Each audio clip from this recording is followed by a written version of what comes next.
Let's check up. Let's check up. Pull up a chair for the Midweek Checkup now. Welcome to the Midweek Checkup. My name is Gilles and my colleague is Lindsey Blair. This past Easter Sunday, Pastor Jonah Sage preached from John 20, verses 1 through 10. Jonah said that history repeats itself. The resurrection guarantees it. But if you missed the sermon or need help remembering, you're in the right place because it's time for the Midweek Checkup. We began by noting that on Easter morning, Mary Magdalene is the first one to the tomb. So unexpected. A woman whose history looks down upon, just as her culture did at that time. A woman whose testimony would not have been valid in a court, according to the Jewish historian Josephus. She's the first witness. Jesus had told his disciples that he would be crucified, yet would rise from the grave. But it seemed inconceivable when his body was missing. Mary at first thought it had been stolen. When Jesus greets her, he doesn't correct her. He is not disappointed or angry.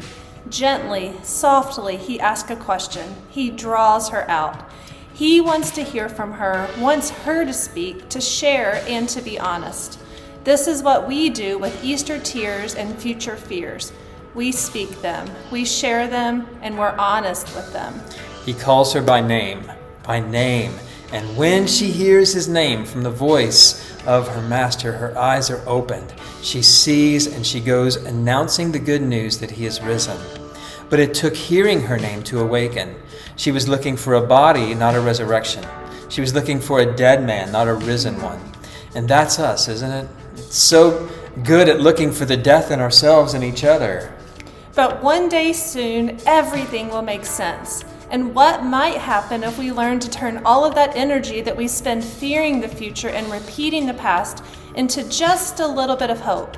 A little bit of hope that the one who promised he would die and be raised. A little bit of hope that he wasn't lying when he said that we would be raised too. On that day, we'll hear Jesus call each of us by name. We'll say, "Oh, hasn't this happened before? Isn't this what you promised?"